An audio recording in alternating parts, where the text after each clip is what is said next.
Eh ben salut à tous les amis, c'est le gros Dino et aujourd'hui on se retrouve pour la vidéo des actus de la semaine. Donc pour cette semaine, j'ai pas énormément d'informations à vous donner, notamment parce que je m'en vais en vacances à la fin de la semaine, donc j'aurai déjà pas les résultats des décès des alentours. Je pense notamment au tournoi du dimanche à Verdun-sur-le-Doubs, le tournoi de samedi à Antares. Il y a aussi Cartageux le vendredi, le reboot le samedi soir aussi. Tous ces tournois-là, je les aurai pas. J'aurai malheureusement que celui du reboot, mais de mercredi. Et on va d'ailleurs commencer par ça, puisqu'on en parle. Le tournoi du reboot de ce mercredi, c'est Wadi qui a gagné. Il était en finale contre un autre deck tir, puisqu'il a gagné avec tir lui-même. Il était contre Harris. Harris qui a gagné le WCQ Lyon, le WCQ Verdun sur le dos aussi. Donc un très bon joueur contre un très bon judge, puisque Wadi est judge. Je vous affiche sa DL tout de suite. Et ceux que ça intéresse pourront s'en inspirer. À côté de ça, je vous affiche aussi la DL du gagnant du Remote Duel YCS d'Amérique latine.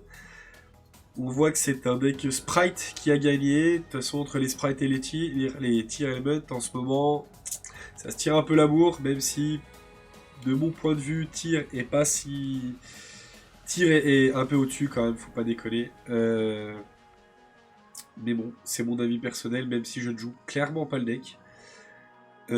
À côté de ça, Sprite a plus de polyvalence, je trouve. Donc c'est pour ça que, personnellement, je préfère Sprite. J'ai réussi à vous obtenir aussi, pour ceux que ça pourrait intéresser, la méta OCG, donc la méta actuelle OCG.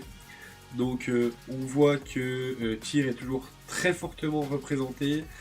Et on voit aussi que Sprite Tribrigade revient en force, ce qui m'arrange énormément puisque, comme vous savez, j'ai le deck Sprite Tribrigade et d'ailleurs c'est le seul deck Sprite que j'aime jouer, puisque je ne joue pas Sprite pur, ça ne m'intéresse pas.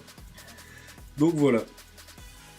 On va retourner un petit coup chez nous et je vais vous proposer les petits leaks de la semaine, notamment le leak de la petite Starlight de Fantôme Hypernova, le petit miroir jade en Starlight qui fait plaisir.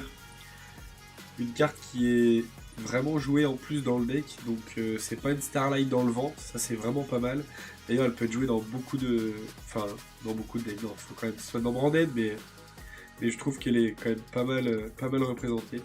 On a eu aussi les petits leaks des nouveaux archétypes, du nouvel archétype, pardon, le Fantôme Hypernova.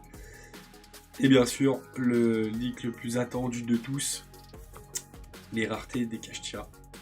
D'ailleurs, Kashtira qui a été présenté en avant-première par le youtubeur... Alors attendez, c'était Yubel, voilà, c'est ça. Par Yubel Yuki. Donc on a eu les raretés et les cartes en avant-première, on les a vues. Ça va faire mal au portefeuille, sachant que la base actuelle, elle est un truc genre 280 balles. Si je dis pas de bêtises, dans le support, il y aura 3 secrètes et 2 ultras, quelque chose comme ça. Ça va faire un deck à 600 balles, quoi, les gars, au final. Alors, est-ce que ça en vaut vraiment le coup? Bonne question, je sais pas. On verra, le temps nous le dira, hein, mais ouais, ça va commencer à taper un petit peu sur le porte-monnaie. Et en dernier, je vous propose une banlist qui est arrivée pour Master Duel. Donc on voit Swapfrog qui gentiment s'en va. Crapodilic qui dégage. Bon, ma foi, peut-être que c'était utile avec le petit train aussi qui s'en va. On voit Shifter à 2, Zarkenby à 2, l'herbe est plus verte à 2 aussi. Et Conquistador qui passe aussi à 2. Donc bon... Je ne joue pas du tout au jeu, je peux pas dire si ça a vraiment un impact ou pas. Donc pour ceux que ça intéresse, maintenant vous êtes au courant. Donc voilà, ce sera tout pour les infos de la semaine. Et encore une fois, on se retrouve la semaine prochaine avec des infos bien sûr plus complètes, puisque je serai rentré de vacances. Donc voilà, allez, je vous dis à lundi prochain. Ciao!